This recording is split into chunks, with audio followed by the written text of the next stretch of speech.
खास फरमाशा पुरानी मीरपुर खां यासीन खास के लीजिए को मुझे पुराणो परस्तार आशिक है ये मजबूर रिबाइया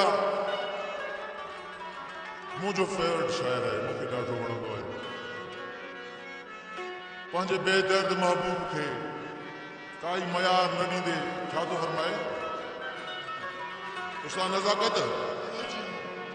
मुंहिंजी न हुनखे खणी याद जे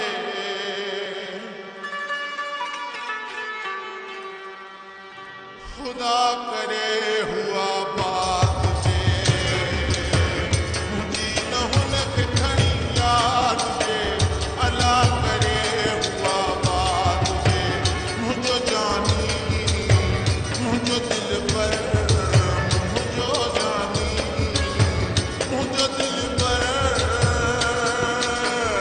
मुंहिंजी न हुनखे खणी याद जे खुदा करे हुआ बात जे मुंहिंजी न हुनखे खणी याद जे अदा करे हुआ बात जे मुंहिंजो जानी मुंहिंजो दिल पर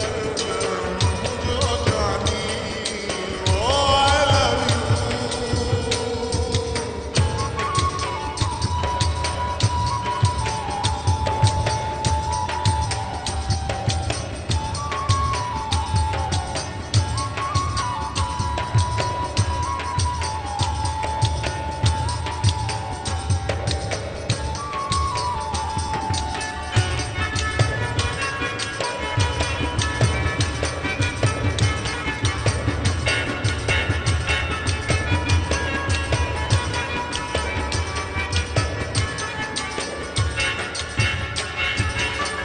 पीरीअ जा पूर सभई सूर शल असांखे मिलो असांजी ख़ुशी यार खे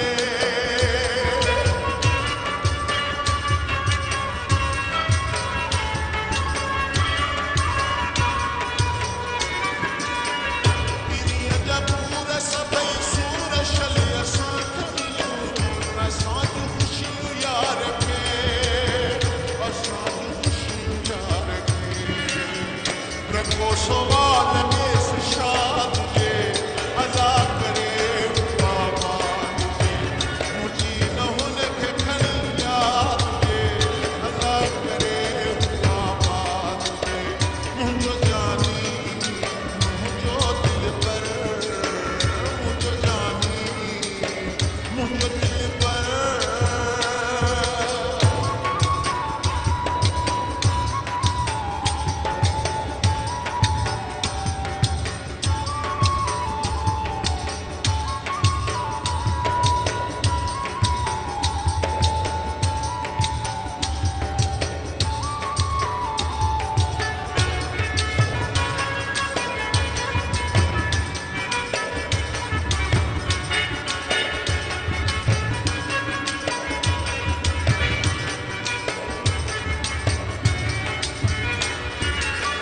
नसीबन में जहिड़ो वणा आहे त पोइ कीअं कजे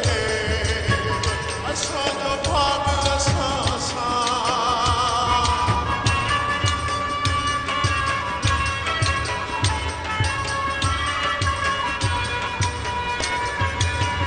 नसीबन में जहिड़ो वणा आहे त पोइ कीअं कजे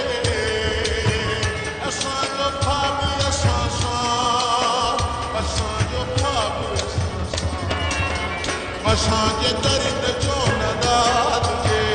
अला करे हुआ बात जे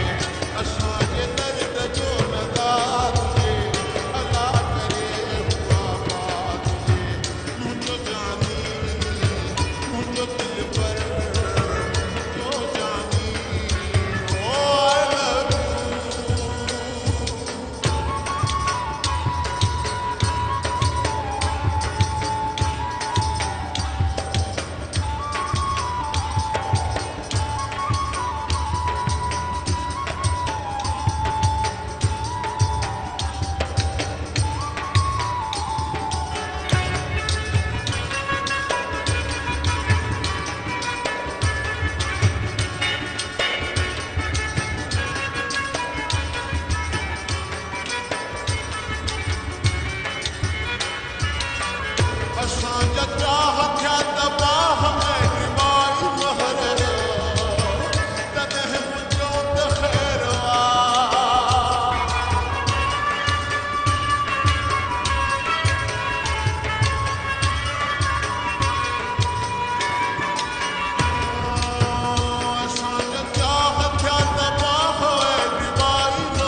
तुझे